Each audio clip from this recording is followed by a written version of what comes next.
tentei orientar um aluno de TCC, quando a gente estava falando de TCC de autohemoterapia, pegando duas populações. Vamos pegar uma população alérgica e vamos tratar, e vamos pegar uma pessoa não alérgica, a gente não ia tratar, obviamente, e depois a gente ia fazer dosagem de IgG, ia ver como é que se comportava isso. O que eu falava? Tá, ok, você vai tomar, você vai fazer autohemoterapia, você vai produzir anticorpos inespecíficos, porque você está produzindo. Mas espera, essa autoimunoterapia... É porque eu não entendo. Mas sabe como é que funciona? Eu não tenho a menor ideia. Então, assim... vou te falar o que eu acho que é. A pessoa tira o sangue e coloca nela mesmo? Eu coleto de 5 a 10 ml, faço a aplicação... Isso, coleto 5 a 10 ml e faço a aplicação no glúteo, né? No glúteo? E não vai ficar um hematoma? Não sei, nunca vi. Eu nunca fiz, mas eu já vi pessoas que fazem, né? E não fica o hematoma? Primeira pergunta.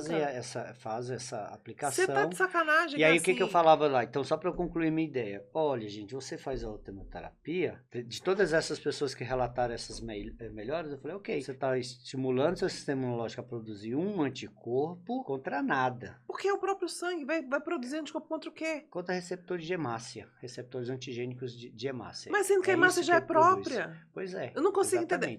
Exatamente. E aí o que acontece? Aí eu falava, então você vai produzir anticorpo, que em algum momento vai contar antígenos livres e vão formar imunocomplexo. E a gente sabe que as doenças de hipersensibilidade do tipo 3, né? Imunopatologia, a gente fala das hipersensibilidades, eu falava, então você vai fazer imunocomplexo. Esse imunocomplexo, se ele for formado em grande quantidade ou se ele for persistente, você não consegue eliminar. Então você vai ter uma deposição disso ou nas articulações, que é aí onde entra o paciente com artrite reumatoide, ou nos rins, onde entra lúpus eritematoso, glomerulonefrite, pulmonar, ou dentro do vaso para você formar uma vasculite. Ou seja, você tem aí três fatores, e aí até falo que é por isso que é chamado de hipersensibilidade do tipo 3, porque você tem a formação, a deposição e a inflamação. Então, assim, não faz sentido, né?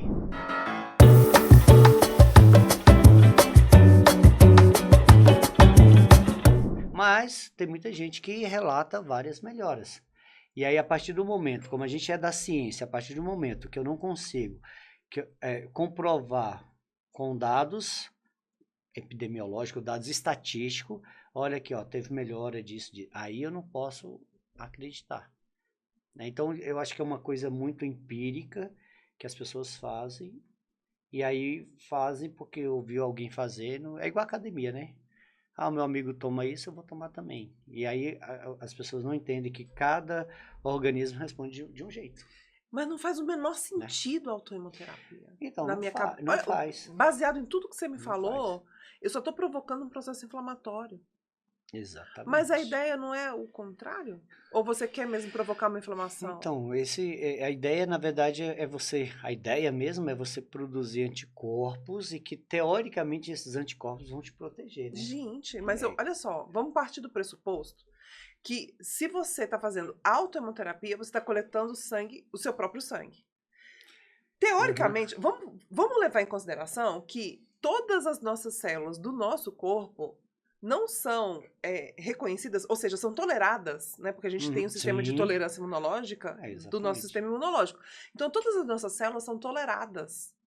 Ou seja, se eu tiro o meu próprio sangue com as minhas células e coloco de volta, em teoria, porque isso para mim é uma coisa no campo ainda do teórico, em teoria, o meu organismo, o que na verdade eu vou fazer é uma ativação do sistema retículo endotelial, porque eu vou ter um monte de células que estão fora do lugar.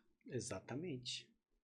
E por causa dessa ativação do sistema retículo endotelial, eu vou provocar um processo inflamatório, que aí entra a hipersensibilidade do tipo 3 por causa da formação de imunocomplexos. Exatamente.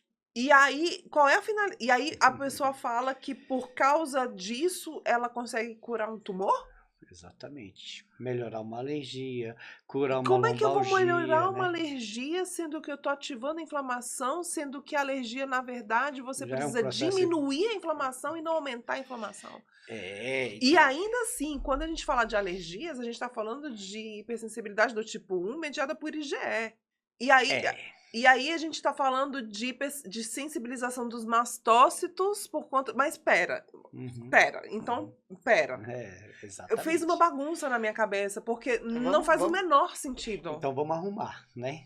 Vamos arrumar essa coisa, essa bagunça na sua cabeça. Porque, assim, então na bancada de hoje, nós vamos falar sobre o quê? Nós estamos falando de um tema polêmico. Claro que a gente vai falar de imunologia, mas a gente quer entrar um pouco na autoimunoterapia, que é algo que é feito indiscriminados e, obviamente... As escondidas. As escondidas, exatamente. As escondidas, porque... Até porque o profissional formado, ele é vetado, ele é proibido de realizar. Né? Até porque é uma coisa que não faz o menor sentido. Então, como eu te falei, existe, já tive N alunos, né, da área da saúde falando, mas eu fiz e tenho visto melhoras. E aí eu sempre falei, baseado em quê? Né? Porque, na verdade, tudo bem, eu não tenho nenhum experimento dizendo os benefícios, mas eu também não tenho nenhum experimento falando os malefícios. Porque não se faz estudo sobre isso. Exatamente. Porque a gente, para fazer uma pesquisa, parte do pressuposto de que aquele procedimento não oferece, primeiro, que não pode oferecer risco. Você tem que garantir a ausência de risco. E exatamente. É claro que quando você tira esse sangue, é com ou sem anticoagulante? Sem anticoagulante. Sem anticoagulante. Tirou e colocou. Porque eu não sei nada sobre esse assunto. Eu vou te falar uma coisa. Eu, inclusive...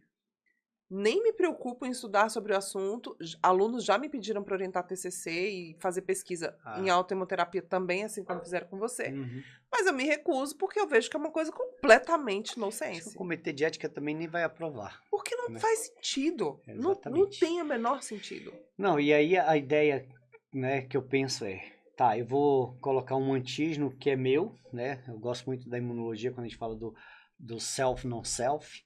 Então, eu vou colocar um antígeno que é meu, que meu organismo já tolera, com o intuito de produzir anticorpos. Ok, mas esses anticorpos que eu estou produzindo vai me defender, entre aspas, ou me proteger de quê? Até porque os anticorpos, para eles serem produzidos, eles precisam de uma estimulação antigênica. Eu sei que eu estou falando difícil, mas eu vou te explicar. O que é o estímulo antigênico? Para que... Vamos colocar esse copo aqui, como uma célula B, que é a célula produtora de anticorpos. Para que essa célula B produza anticorpos, ela precisa ser informada de qual é o antígeno, qual é o sequenciamento de proteínas que eu preciso criar, modelar, para produzir um anticorpo específico contra ele. Então, esse reconhecimento desses antígenos a gente chama de reconhecimento antigênico, que é o que vai ativar a produção dos anticorpos. Então, pera, essa célula B é a minha própria? É a sua. Então ela carrega a informação da minha tolerância imunológica. Sim. Como é que eu vou receber um antígeno que é meu, que ele já sabe que é meu, ele... É muito complexo, né? A não ser que essa célula, na verdade, já tenha perdido a tolerância e ela é autorreativa. A não ser que você... provavelmente mas a gente está falando de doença autoimune. Provavelmente você tem lá nos órgãos linfóides secundários, como a gente sabe que lá a gente vai encontrar muita célula TIB chamada virgem, lembra disso? Sim. TIB virgem porque não foram... Não queira me ver dando essa aula dentro de sala de aula. Como é que perde a virgindade, né? Esse reconhecimento antigênico é uma forma de perder a virgindade. Exatamente. E elas são chamadas de virgem exatamente por isso, porque ainda não entraram em contato com nenhum antígeno. Isso. A partir do momento que essas células estão lá, virgem, em repouso, e entram em contato com qualquer antígeno, essas células vão ser ativadas. Então, assim, e aí o final, né, teoricamente, o final de toda ativação antigênica é a produção de anticorpos, que teoricamente são os anticorpos de defesa. Então, eu gosto muito de falar da imunologia, porque quando eu entrava para falar de imuno, uma das primeiras perguntas que eu sempre fiz para meus alunos eram: o seu sistema imunológico é bom? Primeira coisa. Aí todo mundo fica espantado. Sem saber, né? Porque, nossa, o cara tá falando a primeira vez no meu sistema imunológico, será que ele é bom? Eu não sei se ele é bom. E daí eu respondia: sim, o nosso sistema imunológico é bom, vírgula, desde que ele mantenha a tolerância com os antígenos próprios. Você sabe que eu tô no meu quarto casamento, né? Não. Gente, tô no quarto casamento. Amor, te amo, tá? O que tem a ver com a imunologia? É simples, eu vou te explicar agora. O que tem a ver com tolerância imunológica? Agora você já entendeu. Agora você já foi lá na frente. O que acontece é que é o seguinte, o nosso sistema imunológico, ele tem as nossas células de defesa E você tá ali convivendo com as células de defesa. Mas elas não foram feitas para matar, não foram feitas para atacar. Elas querem ação. Célula TCD8 quer o quê? Quero matar todo mundo! Eu penso diferente disso, mas vamos lá. Ela não quis matar o marido dela, ok. Não, de jeito nenhum, pelo amor de Deus. Mas, enfim, as nossas células da imunidade adaptativa, não da imunidade inata, né? Elas foram programadas o quê? Para agir, para ação. Só que elas têm que ir para ação e têm que ficar em sentinela, elas têm que ficar em alerta o tempo inteiro.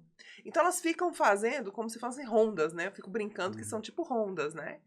Ficam fazendo as rondas no nosso corpo e quando identifica alguma coisa estranha, ela vai lá e ataca. Mas aquilo que é normal, aquilo que é o nosso, eu quero atacar. Não pode, aquilo ali é meu. Eu tenho que tolerar. Tipo eu tenho isso. Que tolerar, é tipo um casamento. Tipo aí você, eu vou tolerar, tô tolerando. Aí quando você perde a tolerância, você... aí você fica autorreativa e... doença autoimune. Isso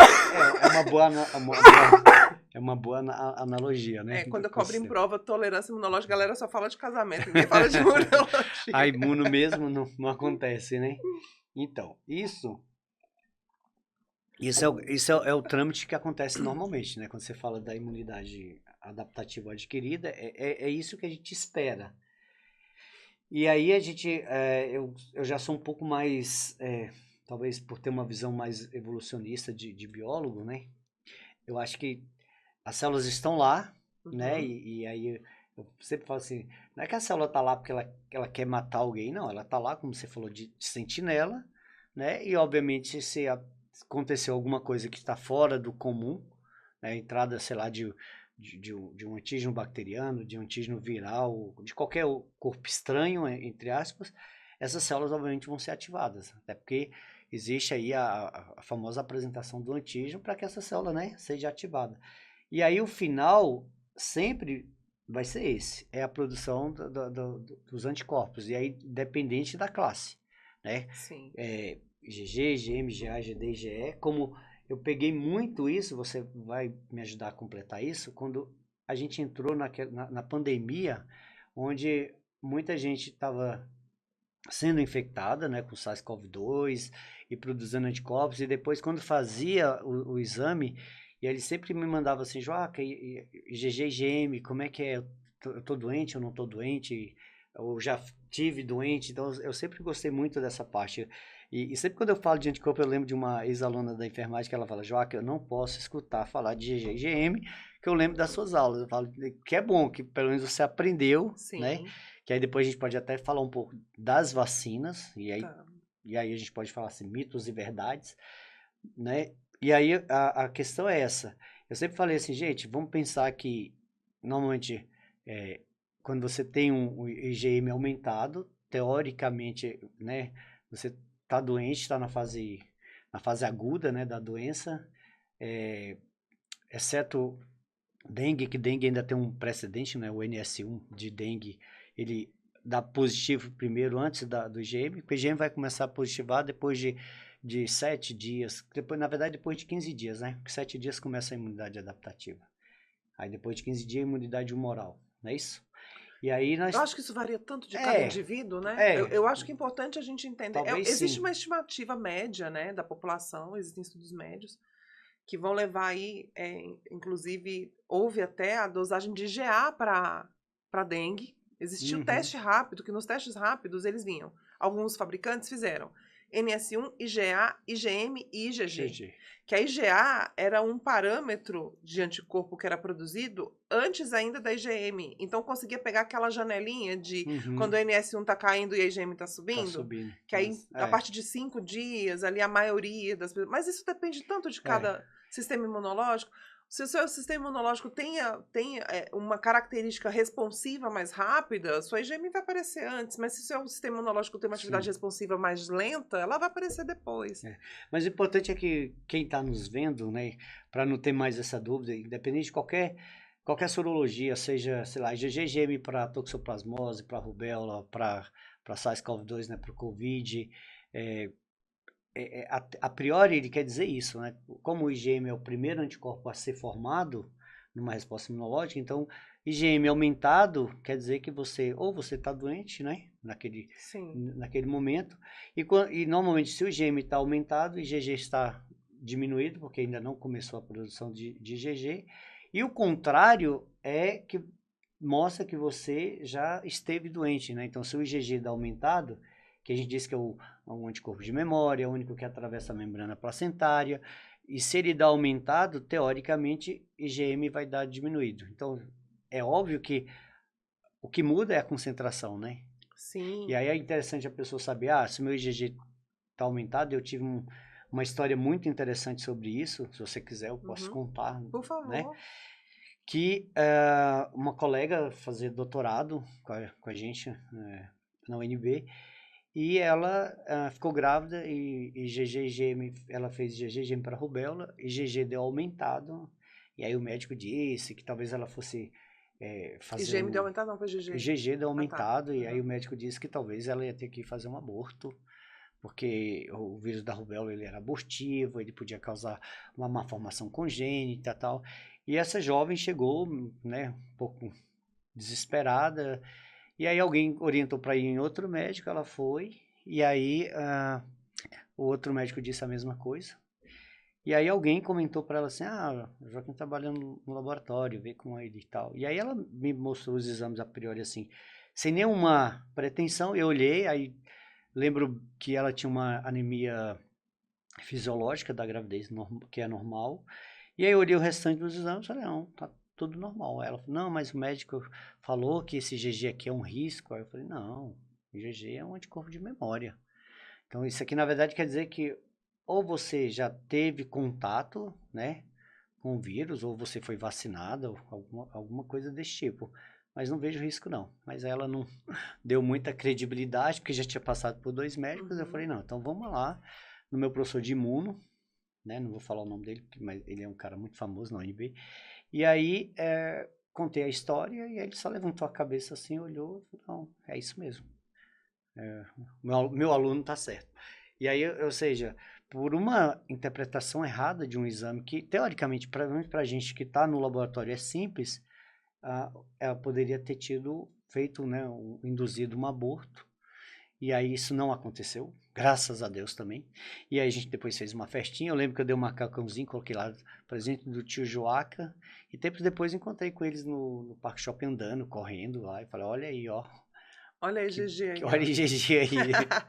Então, assim... Engraçado, né? E isso a gente tem que estar preparado, né, para poder instruir as pessoas que não têm uma ideia muito quando fala de anticorpo, né? E eu acho que, assim, com a chegada dos testes rápidos de fácil acesso para a população em massa, ou seja, hoje se você quiser ir numa farmácia para comprar um teste rápido, seja de dengue, seja de Covid, ou qualquer outra doença infecciosa, vai estar lá a contagem de anticorpos. Então, assim, e aí a gente vai ter...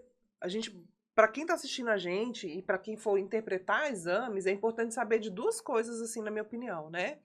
Por exemplo, dependendo da doença, a simples presença a simples presença do anticorpo está indicando que você está infectado. Exemplo, Sim. HCV e HIV. Então, não importa, nesse caso, se você tem a classe IgM ou IgG. Significa que você tem uma infecção que vai precisar ser tratada. Né? Exatamente. E aí a gente faz, inclusive, os testes rápidos são de anticorpos totais, que é qualquer tipo de anticorpo que é daquela infecção que vai dizer para você se você está infectado ou não. E a outro tipo de exame é aquele que vai estratificar, que vai separar, que vai qualificar o tipo de anticorpo. Então você vai ter lá o testezinho do controle, uma marquinha do controle, que é importantíssimo para quem faz teste rápido. Se atente, porque eu quero, inclusive, pegar esse recorte do nosso podcast para deixar bem claro que, principalmente para a população em geral, você vai fazer o teste rápido, você tem que ver a marquinha do controle, você tem que ver lá, IgM, esse M não é de memória. Ai, boa. Esse M não é, porque a galera gosta de associar, né? Esse M não é de memória. Essa IgG...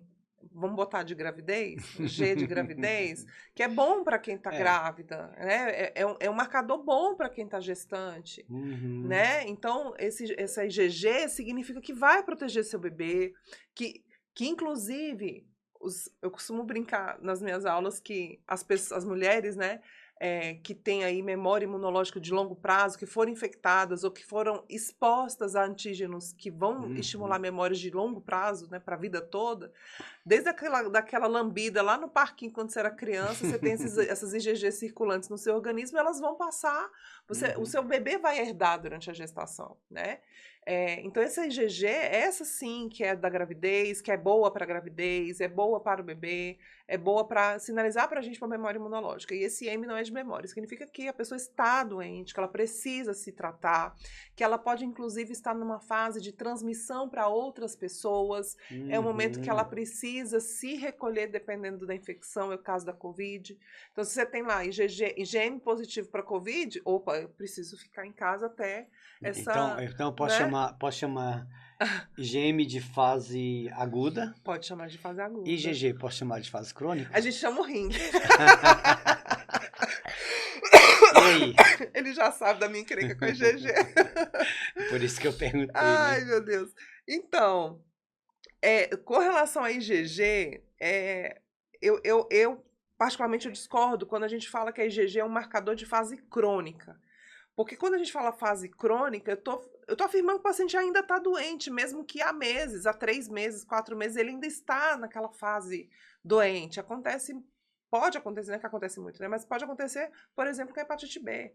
Então, a pessoa vai ter a presença de antígenos do HBC, né? O vírus do HBS, perdão. O vírus do HBS, que é o HBsAg, que é aquele marcador do vírus, da hepatite, vai estar presente.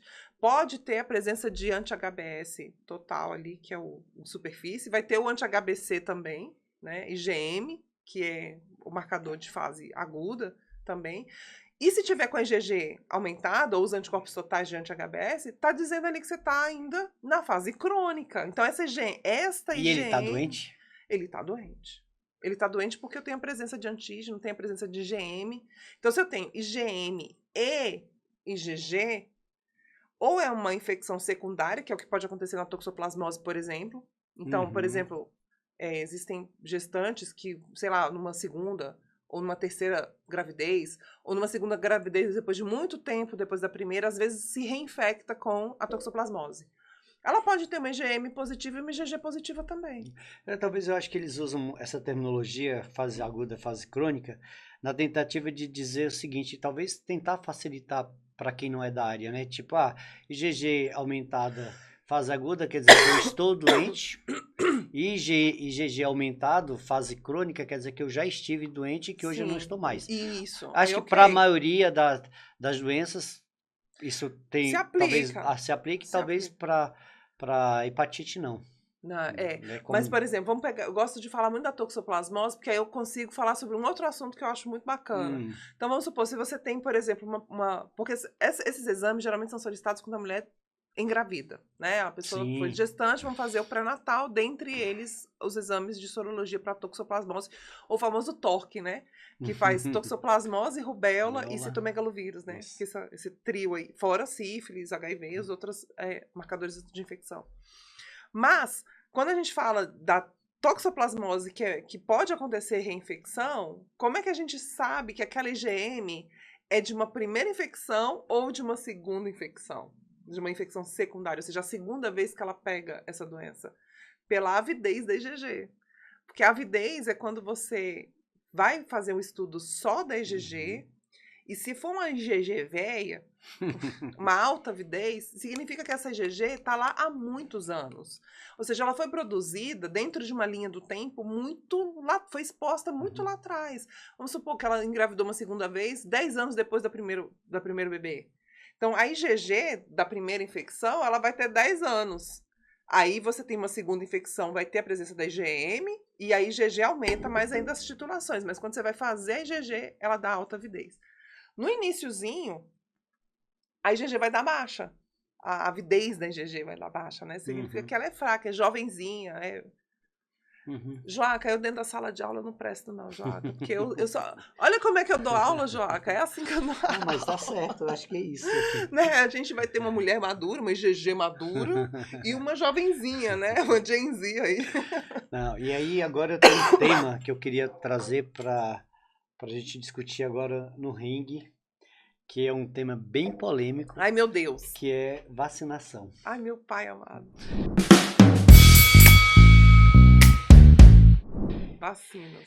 Vacinas.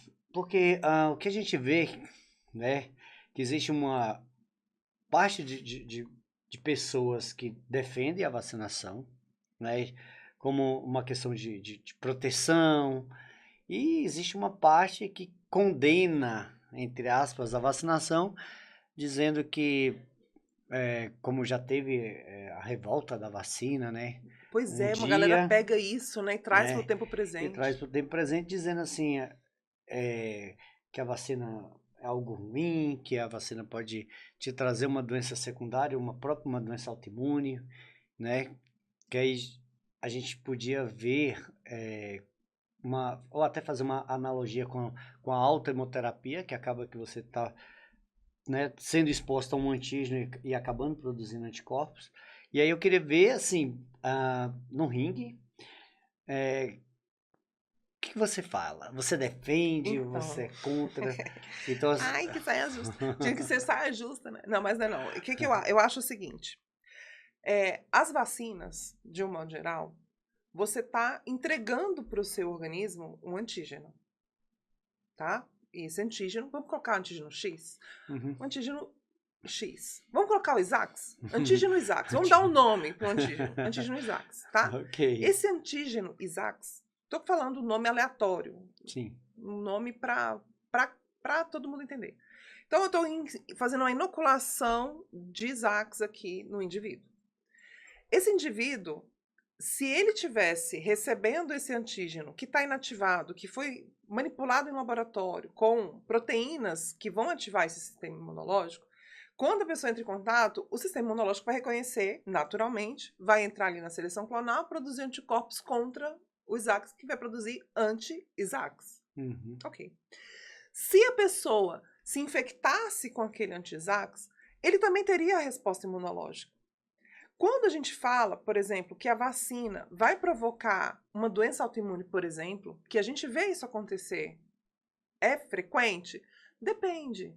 Essa pessoa que vai desenvolver essa autoimunidade já tinha uma predisposição a desenvolver doenças autoimunes quando está exposta a um agente infectante? Não dá para saber, né? Pois é, mais ou menos. Ou seja, não dá para saber no momento da vacina, mas se ela tiver a informação ali no gene, porque a gente sabe que o gene HLA, ele traz pra gente ali informações da nossa resposta imunológica. E se existe ali naquele bendito cromossomo 6 uma predisposição gênica para desenvolvimento de doença autoimune, independente, isso dentro do que eu já estudei, do que eu já li, independente se é a vacina ou se é o vírus, você pode desenvolver essa autoimunidade se você foi infectado ou se foi vacinado, se você já tem essa predisposição, entende? Essa informação gênica. Então, isso... O que eu entendo dentro desse contexto? Se a pessoa já tem uma predisposição a desenvolvimento de doença autoimune por causa do histórico familiar, por conta de outras doenças pré-imunológicas, pré-existentes, etc., etc.,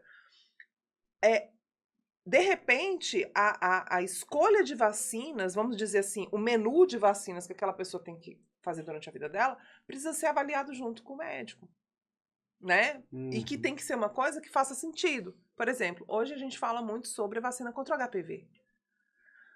Gente, a HPV, a Austrália, se eu não me engano, ela conseguiu, ou está conseguindo, eu não me atualizei agora, mas a meta dela era para agora, fazer a erradicação do câncer de colo de útero e câncer de pênis.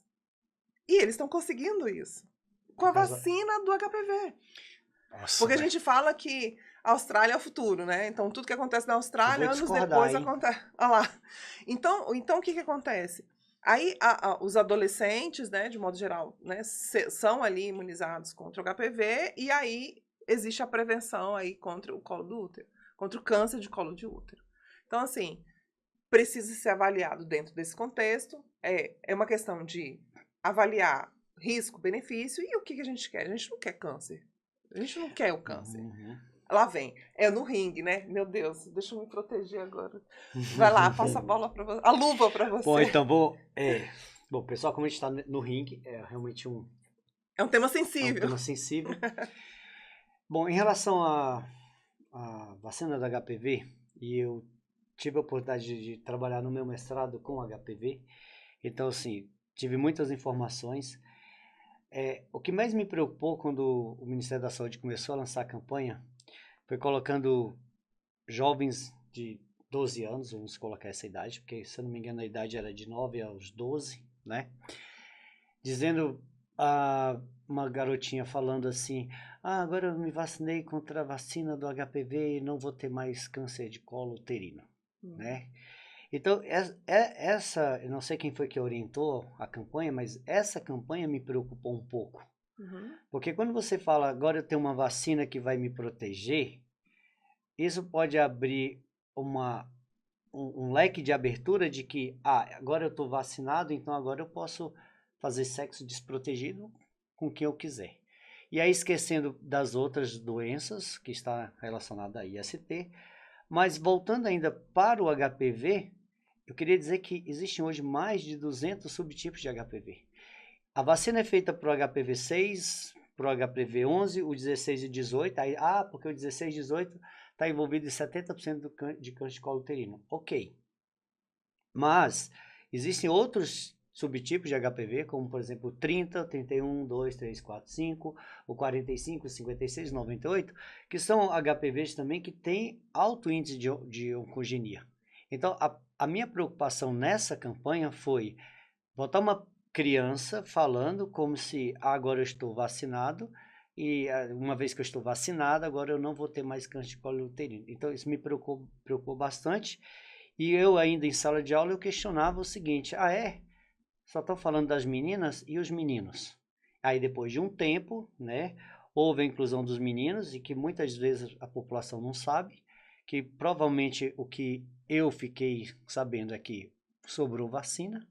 Então se sobrou vacina, então agora vamos vacinar os meninos. Então veja que é uma campanha que começou um pouco torta. E hoje a gente sabe que, talvez as pessoas não sabem, e hoje você pode vacinar até 26 anos se o paciente for portador de HIV. Então a preocupação quando se fala de vacina será que eu tomando vacina eu estou realmente 100% protegido? Será que eu tomando a vacina eu não posso desenvolver, como você disse, uma doença autoimune, principalmente pela formação de imunocomplexo? Então, eu acho um tema realmente muito delicado quando se fala de vacina. Alguns alunos me questionavam muito assim, Joaca, mas eu preciso tomar todas as vacinas? Aí como você falou muito bem, eu acho que deveria sim acompanhar o médico, o histórico familiar, uma doença pré-existente, porque existem vacinas que eu acho que, na minha concepção, não são tão relevantes, como por exemplo, vou tomar vacina contra a influenza, gripe. Eu acho que essas vacinas você tem que deixar para aqueles grupos que estão dentro, aqueles grupos etários, né? Mulher grávida, paciente idoso, ok. Mas acho que às vezes um jovem tomar uma vacina da influenza, uma gripe, ele pode passar ali pelo processo de doença e depois está curado.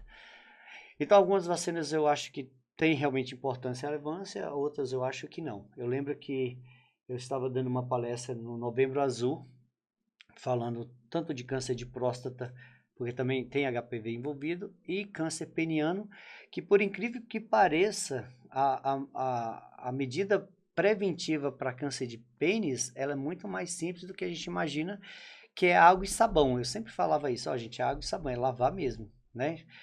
Que é algo que vai prevenir. E aí nessa palestra teve um jovem que levantou a mão e perguntou o que você acha da vacina de HPV, né, para essas meninas dessa faixa etária aí de 9 a 12 anos. E aí eu disse o que eu acabei de falar, que eu acho que a campanha foi feita de forma errada, E aí ele me fez uma pergunta, claro que era um desafio. E se você tivesse uma filha de 12 anos, você vacinaria? Aí eu falei, não sei. Porque eu ia ter que estudar, e aí eu não queria que ela se vacinasse e depois falasse, agora eu estou vacinada, eu posso ter uma relação sexual desprotegida, sem um preservativo, né? E aí, então, é realmente por isso, pessoal, esse quadro no ringue, ele traz várias, vamos dizer assim, várias concepções, né? E é para que o nosso objetivo também é que vocês pensem aí. É uma criticidade, né? Exatamente. E aí, rebatendo o que você está falando, e aí é onde eu sou... essa é uma bandeira que eu levanto. Essa bandeira eu defendo com todas as forças que eu tenho, que é educação sexual. Eu não acho que você fazer vacina em crianças e adolescentes, vacinas que estão relacionadas a relações sexuais, elas não deveriam, ou na minha concepção, elas não são, na verdade, incentivadoras ao sexo explícito, ao sexo, a questão da sexualidade, ao desenvolvimento da própria sexualidade. Eu acho que falta mais diálogo dentro de casa. Eu fiz uma pesquisa no ano passado, se eu não me engano, sobre o HPV, e eu fiz uma pesquisa com a geração Z e a geração Millennium lá na faculdade. E foi super interessante os resultados que a gente obteve. Nossa geração teve uma educação sexual que a Gen Z não teve. Os pais... os nossos pais conversavam com a gente sobre sexualidade, os nossos pais falavam sobre a gente sobre o uso de preservativos, a gente via isso nas escolas, e hoje a Gen Z faz... O que acontece com a Gen Z? É um tabu falar sobre sexo na sala de aula, porque se você mostrar os órgãos genitais e falar como é que coloca e como é que usa o preservativo feminino, como é que usa o preservativo masculino, na faixa etária ali dos 14, 15, 16 anos, você vai estar estimulando o sexo nesses adolescentes. Não, você não está. Você, na verdade, está informando. E eu acho que a educação sexual é fundamental, porque o conhecimento faz com que essas crianças e esses adolescentes desenvolvam a criticidade. Eu tenho um filho de 16 anos e eu falo sobre sexo com ele desde os 14 anos. Gabriel, como é que tá aí essas coisas? Como é que você sabe fazer isso, sabe fazer aquilo? É assim que funciona, é assado. Com muita naturalidade. Então, o sexo dentro de casa e dentro da escola, que são os ambientes controláveis, a gente tem que ter informação para que essas crianças e adolescentes saibam fazer as escolhas certas. O corpo delas não estão maduros para a prática sexual. Elas não estão maduras para isso. O corpo não está preparado para isso. Nem o corpo, nem a mente, e nem a mente. São criaturinhas muito imaturas, que mal sabem a hora que tem que escovar dente. Sabe até que idade. Você entendeu? Então, assim, eles precisam de orientação. E a presença dos pais na educação sexual, desenvolvendo essa criticidade, é que, dentro da minha concepção, é que vai fazer com que essas crianças e adolescentes, mesmo fazendo a sua vacina para prevenção de um câncer de colo de útero, por exemplo, não seja motivo para estimular a sexualidade. Porque o objetivo não é esse. O objetivo é educação em saúde, educação sexual, porque qual é o outro gráfico que a gente tem hoje que me assusta? O gráfico da sífilis. Essa galera não usa camisinha mais, Joca. Muito. A gente viveu os anos 90, a gente viveu os anos 90, morte de muitas pessoas que a gente admirava por causa do HIV, e isso assustou a gente. Exatamente. Mas essa galera Gen Z, eles não se assustam com tem PrEP. Tem, né? Tem PrEP e não usa preservativo. Gente, a proteção contra doenças, ela tem que ser combinada. PrEP mais camisinha, mais lubrificante, mais educação em saúde. Então vou aproveitar que a gente está no ringue. Você viu essa última matéria da roleta russa? Que os meninos faziam uma roda e uma menina ela ia sentando nos meninos. Mentira. E uma de 13 anos ficou grávida. Você não viu isso? Não, vi não. Pois é. Gente, olha, isso é o quê? É falta de educação em saúde. Exatamente. É falta de educação sexual. São essas crianças e adolescentes que estão acessando internet, informações erradas na internet, porque a quantidade de fake news e aquela coisa dos pais, não vou falar sobre sexo com os meus filhos, portanto eles não farão sexo. Gente, pelo amor de Deus. Eu acho que o ponto focal quando a gente fala de imunologia, quando a gente fala de vacina, quando a gente fala de infecções sexualmente transmissíveis, a gente tem que falar de educação sexual. E desde de criança, adolescente. Claro que dentro dali dentro da maturidade daquelas pessoas que estão em desenvolvimento. Porque imagina, o índice de sífilis está uma coisa absurda, Joaca. A gente que está no laboratório, a gente vê muito isso e a gente teve alguns episódios ano passado, 2023, 2024, de focos endêmicos de sífilis, né? Assim, muito, para quem não sabe, né, muito VDRL, que é um dos exames primários para sífilis, além do teste rápido que também já existe, muito VDRL com título alto, 1 para 128, e aí a gente viu que tinha muita gente, e quando a gente ia olhar a idade, realmente tinha pessoas na idade teoricamente sexualmente ativa, que o pessoal fala aí, sei lá, de 15, 30 anos, mas já tinha pessoas com idade superior a 30 anos, que estão reativando, né, com positividade. Então, você aí que assistiu esse episódio polêmico, comenta aqui nos comentários o que você acha sobre esses assuntos que a gente abordou aqui, né, Joaca? Exatamente. E sugere aí pra gente novos temas pra gente tratar aqui na bancada. Esse foi forte. Na bancada e no ringue. E no ringue, porque o ringue também é bom, né? É isso aí, pessoal. Até mais um episódio na bancada. Fique com Deus. Tchau, tchau. Tchau. Esse saiu aleatório, né? Cara, esse foi bom. Você não viu? Não vi, não. Que dia que saiu essa matéria? Essa semana ou semana passada, no máximo. E aí ele falava o seguinte, a mocinha não sabia de quem era. O pai, lógico, né? Gente, mas que loucura, velho. Olha que maluquice. Aí todo mundo usa o PrEP achando que isso é o suficiente. Olha que maluquice. Eu vou ver se eu vou achar e depois te mando. E aí quando você tava falando da questão da sífilis, né, da educação sexual, eu pensei exatamente, eu lembrei desse caso, falei, caramba, bem apropriado.